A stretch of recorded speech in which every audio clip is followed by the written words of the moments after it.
विद्यार्थी, मैं Sonkiya madam, Christ church convent school Gadarwara digital class में आपका स्वागत है। प्रिय विद्यार्थियों, मैं हिंदी टीचर, कक्षा 7वीं, विषय हिंदी।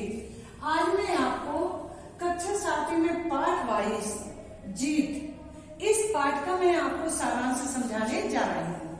सबसे पहले मैं आपको बताती हूँ पाठ का सारांश, तो आप समझिए। आप बुक निकाल लीजिए, पाठ का सारांश समझिए। देखिए पाठ 22। आज मैं आपको एक ऐसी कहानी बताती हूँ जो लड़की अपने जीवन में हार मानकर भी जीत गई। इसका क्या मतलब होता है? तो जीत एक ऐसी लड़की की कहानी है जो पहले पढ़ने में बहुत होशियार थी, खेलती थी, कूदती थी सभी के साथ। शीला और सोमा दोनों सहेली थी। ये दोनों एक साथ पढ़ती थी। जब ये दोनों एक दूसरे से जब तक नहीं मिलती थी, इनको ऐसा लगता था कि कोई काम छूट गया है, पूरा नहीं हुआ। जब तक ये एक दूसरे से नहीं मिलती, जब तक इनको बिल्कुल भी अच्छा नहीं लगता था। सोमा शीला से मिलकर घर आई थी तो उस दिन उसकी मौसी कलकत्ते से और उनकी एक बेटी मधु सोमा के घर आई थी। जैसे ही सोमा ने देखा कि मेरी मौसी और मौसी की बेटी आई है, तो सोमा उछल पड़ती है। वो देखती है मौसी उसके लिए बहुत सारे खिलौने, फ्रॉक और चूड़ियां लाई है। इनको देखकर तो वो और खुश हो जाती है, क्योंकि बच्चे ये देखकर बहुत खुश होते हैं जब उनके लिए कोई कुछ लाता है। उसने अपनी मौसी की बेटी का सामान उसके रूम में ही रखवा लिया। वे दोनों ये सोचने लगे कि इस बार दशहरे की छुट्टी बहुत अच्छे से बीत जाएगी, क्योंकि मेरी मौसी मेरे घर आई है और मौसी की बेटी भी है, तो हम लोग बहुत मस्ती करेंगे। उनको वही 3-4 दिन ही हुए थे। मधु ने सोमा से कहा कि सोमा, मेरा दिन नहीं कटता, मुझे आए 3 दिन हो गए, मैं ऊब गई हूँ। कब तक बातें करेंगे, कहीं घूमने चलते हैं। इस समय कलकत्ते में दुर्गा पूजन के समय बहुत धूमधाम रहती है, क्योंकि कलकत्ते में नवरात्रि बहुत अच्छे से मनाई जाती है। कहा भी है काली कलकत्ते वाली, तो नवरात्रि वहां बड़े धूमधाम से मनाई जाती है। सोमा ने कहा, मुझे पापा से बोलना पड़ेगा, उन्हें मनाना पड़ेगा कि हमको घुमाने ले चलो। फिर वो बोलती है, चलो मैं आज अपनी सहेली से मिलवाने के लिए ले चलती हूँ। सोमा और मधु अपनी सहेली शीला से मिलने जाती है। शीला के घर पहुंचती है, दस्तक देती है दरवाजे पर। उसकी मम्मी आती है, दरवाजे की कुंडी खोलती है, वो अंदर जाती है। शीला अपना सिर उठाकर देखती है कि मेरी सहेली सोमा आई है और उसके साथ और कोई आया है। वह सोमा से बोलती है आओ, और उसकी बहन से बोलती है बैठिए। दोनों बैठ जाती हैं। नहीं, सोमा बैठ जाती है, लेकिन मधु खड़ी रहती है। मधु उसको बहुत देर तक देखती रहती है कि इसके हाथ नहीं है, पर वो कहती नहीं है। तो शीला कहती है, आप बैठ जाइए, आप परेशान हो रही होंगी कि मेरे हाथ नहीं है। वह बैठ जाती है। अब दोनों, सोमा और शीला दोनों आपस में बात करती हैं, पर क्या है, मधु उनकी बातें सुनकर के उब जाती है और वह हैरान सी हो जाती है।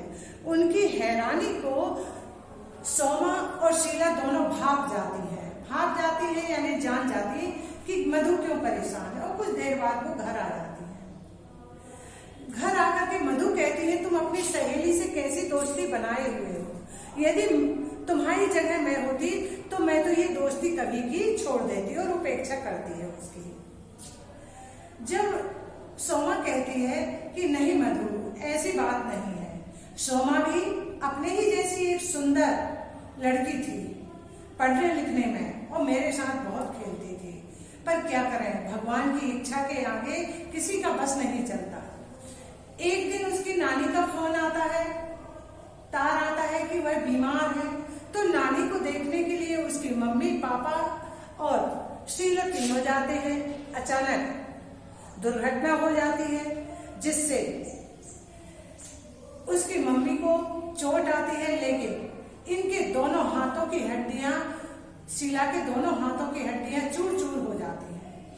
उसको हॉस्पिटल ले जाया जाता है। डॉक्टर ने कह दिया कि इसके दोनों हाथ कटवाने पड़ेंगे। अस्पताल ले जाते हैं, ऑपरेशन होता है, उसके दोनों हाथ अलग हो जाते हैं। जब उसको होश आता है तो वह खूब रोती है कि मैं क्या करूंगी। जब डॉक्टरों ने समझाया, उसकी मम्मी भी बहुत रोती है, परेशान होती है कि मेरी एक ही बेटी और उसका ये हाल हो गया। उसके पापा भी परेशान होते हैं।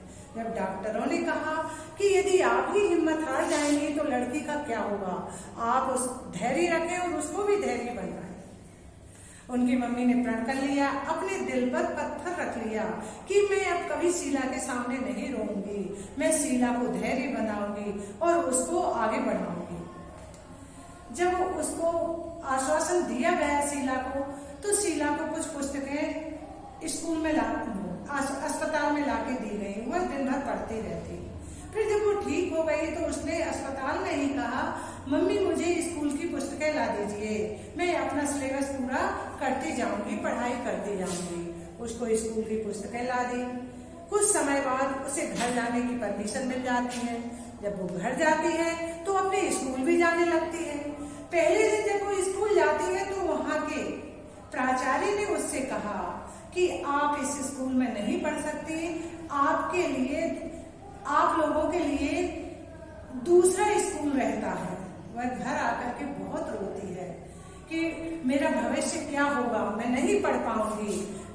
पर उसने हार नहीं मानी। उसकी मम्मी ने कहा कि मैं तुम्हें दूसरे स्कूल में नाम लिखाती हूँ जहां पर अपाहिज लोग पढ़ते हैं। शीला को उस स्कूल में एडमिशन मिल जाता है। शीला वहां जाती है। एक दिन शीला स्कूल से वापस आती है तो बहुत खुश होती है। कहती है, मम्मी मैं पढ़ जाऊंगी। मेरे साथ एक लड़का अनिल पढ़ता है, उसकी आंखें नहीं है, पर वह आंखों का काम अपने हाथ से करता है। वह ब्रेल लिपि में अपनी पढ़ाई करता है। वह घड़ी देख लेता है, सही सही समय बता देता है, क्योंकि उसकी लिखावट के अंक ऊंचे उठे रहते हैं। वह छू करके और अपना समय बता देता है, पढ़ाई करता है। तो मेरे तो आंखें हैं, हाथ नहीं है तो क्या, मैं अपने हाथों का काम पैरों से कर सकती हूँ। और वह बहुत खुश होती है और वह अपनी मम्मी से पेन कापी मंगाती है और वह पैर से पकड़ पकड़ कर लिखना सीखती है। धीरे धीरे उसकी आदत में आ जाता है। वह ब्रश मंगाती है, पेंटिंग करती है, बहुत अच्छी अच्छी पेंटिंग करने लगी है। ब्रश पकड़ के उसकी जो भी प्रतियोगिता होती है उसमें वह प्रथम पुरस्कार पाती है और ज्यादा समय भी नहीं लेती। उसको यदि कोई कहता है कि तुम्हें ज्यादा समय दिया जाएगा तो वह मना कर देती है कि इसमें नाइंसाफी होगी, समय सभी के लिए बराबर दिया जाएगा। वह प्रथम पुरस्कार पाती है और पढ़ाई भी करने लगी है, अपने पैरों से लिखने भी लगी है। अब वह हाथ की बजाय अपने पैरों से सब काम करना सीख गई है। वह खाना भी बना लेती है, अपना काम स्वयं कर लेती है। जब दीपावली, ईद, कृष्ण या जन्मदिन या शादी किसी की होती है तो वो अपने हाथों से उन कार्डों में पेंटिंग करती है और दुकान पर दे आती है और उससे उसको पैसे प्राप्त होते हैं, जिससे स्वयं का खर्चा वह स्वयं चलाती है। उसे छात्रवृत्ति भी मिलती है। तो शीला के विषय में उसने पूरा बताया। जिस शीला की वह उपेक्षा कर रही थी, अब वह शीला, उस शीला के लिए मधु के मन में सहानुभूति जागृत हो जाती है। वह अपने आप को नीचे गिर जाती है और शीला को अपने आप से ऊंचा मानती है। वह कहती है, धन्य वो शीला जिसके हाथ नहीं है और वह ये काम कर लेती है।